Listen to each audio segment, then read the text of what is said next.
A very painful loss for the Russian Air Force and a potential Ukrainian counteroffensive right at Bachmut, including an encirclement of Russian troops. This and more in this situation report.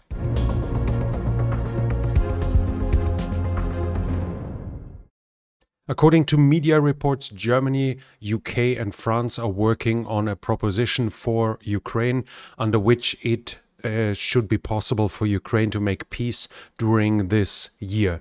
Ukraine is supposedly going to receive weapons, to first allow it for a counteroffensive, a successful counteroffensive that will put Russia on the back foot and then make it possible to negotiate. And part of the deal would be that Germany, UK and France are supplying weapons to Ukraine to help it defend itself, as a NATO accession is fairly unlikely. This at least is what the media are saying. The success likelihood of this is probably fairly low, as the offers don't really seem to match with the reality. At least that's what it looks like from this very point. When we come to the frontline developments, we have in the northern eastern front, northern part of the eastern front, north of the Seversky Donetsk, we have heavy fighting continuing. But there are no reported changes in the front line that we can be aware of that are proven in any ways. So while the fighting is continuous, while the losses are increasing, there has been no success by either side, even though there are some reported Ukrainian counteroffensives here as well. South of the Seversky Donetsk, we have continued fighting along the whole front line. Basically, the Russians are attacking everywhere. In the south, the attacks have resumed as well, south of Bachmut. The Russians have likely had smaller successes north of Bachmut in the area of Yahidne and west of it. They had success in the city of Bachmut itself, and they had some successes in the south where they are closing in on the city and taking the outskirts, slowly taking the outskirts as well. The encirclement of Bachmut is definitely getting closer, but as of now, the Ukrainian side is apparently still not convinced that it is time to withdraw. We have rumors here about a big counteroffensive. This is, for instance, from the Polish, from a big Polish account that is saying that there was a big Ukrainian counteroffensive. Another English-speaking channel is presenting this picture, a channel that unfortunately has been proven again and again in the past to spread rather outrageous pro-Ukrainian fantasies. From everything I find right now, this offensive, which you might have heard in the last 24 to 36 hours, including an encirclement of the Russian troops in this area here, seems to be more or less utter fiction. There have been some Ukrainian troop redeployments. There have been some local counterattacks, especially in the area of Ivanivske. In this area, there seems to have been some counterattacks, but that there was a breakthrough and that the Ukrainians were just charging along the road here while ignoring everything to their left and right. And you can even see here that there's barely any cover on the map where those forces would be able to hold that breakthrough. As of now, it seems to be complete and utter fantasy. Nothing of it seems to be close to the truth. So while some reports are claiming there is an encirclement, as of now, from what I see, this is not the case. Further south, we have continued reports about fighting around Avdiivka, both in the north and in the south. The Russians are attacking, but I cannot confirm any advances in Marinka. There's also continuous fighting. The Russians are claiming some advances in the direction of Pobieda, but nothing of this can be confirmed. In the area of Vuhledar, continuous fighting as well. No changes on the ground to be confirmed. And from Ukrainian side, there are claims that Rosgvardia has been deployed, but not to fight, but to address mutinous soldiers who are refusing to continue fighting because of their high losses. So supposedly Rosgvardia is meant to push them forward. There are some complementary news that this isn't just Rosgvardia, but this supposedly is Chechen Kadyrovtsi, so Kadyrov people that are pushing the regular Russian armed forces into offensives, into attacks that cause them high losses. Overall, Along the Donbas front, not too much changes. The noose around Bachmut is getting tighter. But as of now, it doesn't seem that the encirclement is about to happen yet. At least the lines of communication towards Chasiv Yar is still more or less secure, even though the Russians are creeping closer too. But from the Ukrainian side, the decision hasn't been made yet that a withdrawal is needed.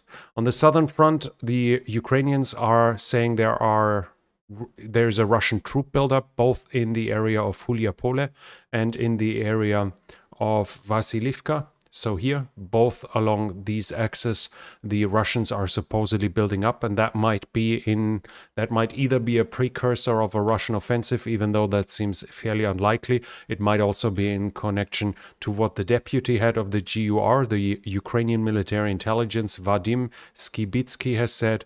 He said in the spring, Ukraine will be capable of doing an offensive, and the offensive will cut the land bridge between Crimea and Russia. So basically, he's saying Ukraine will reach the Azov Sea during this spring offensive.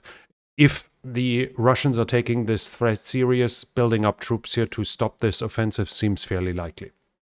Shoigu, the Russian defense minister, has said the type of weapon system delivered to Ukraine will determine how far Russia will have to push back the front line to secure itself. Basically saying if you give the Ukrainians better systems, we'll have to conquer more of their territory, indirectly threatening the West with further aggression towards Ukraine in case they enable Ukraine to defend itself. This is probably has to be seen in part of the information warfare than a real possibility, as the Russians are struggling right now to advance anywhere at all. Even around Bachmut, the advances have been really slow.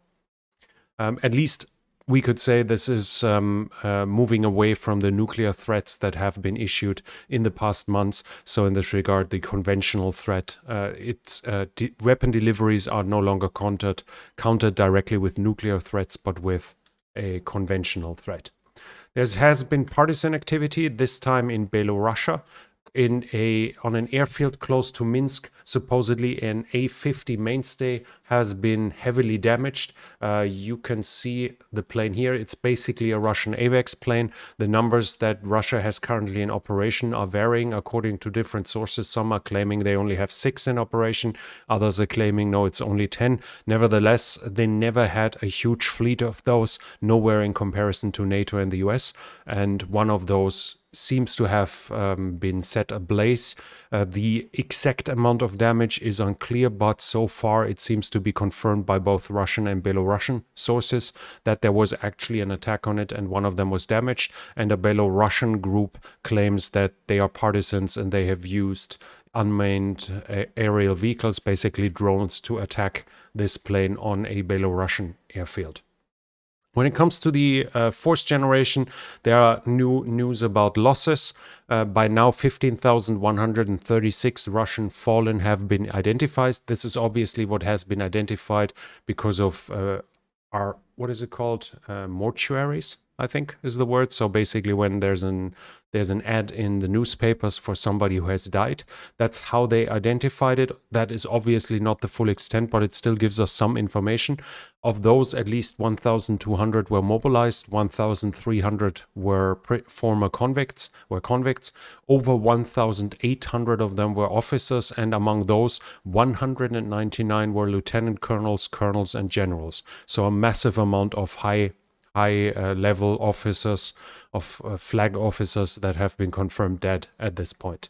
There's also in the political sphere, there was some drama about Shoigu again. His son-in-law supposedly liked some Instagram posts with anti-war messaging, and Prigozhin jumped on it and it went through social media, and the son-in-law later claimed that no, that was photoshopped. The screenshots showing him liking the postings were photoshopped. They are not true. When it comes to the international support, the big news is still what is China going to do. According to US sources, China is about to make the decision to deliver drones, infantry weapons, light infantry weapons that should include like assault rifles, machine guns, and light anti-tank weapons, as well as artillery ammunition, specifically 122 and 152 millimeter grenades to Ukraine, to Russia. It has not confirmed yet, but the United States is convinced this is about to happen.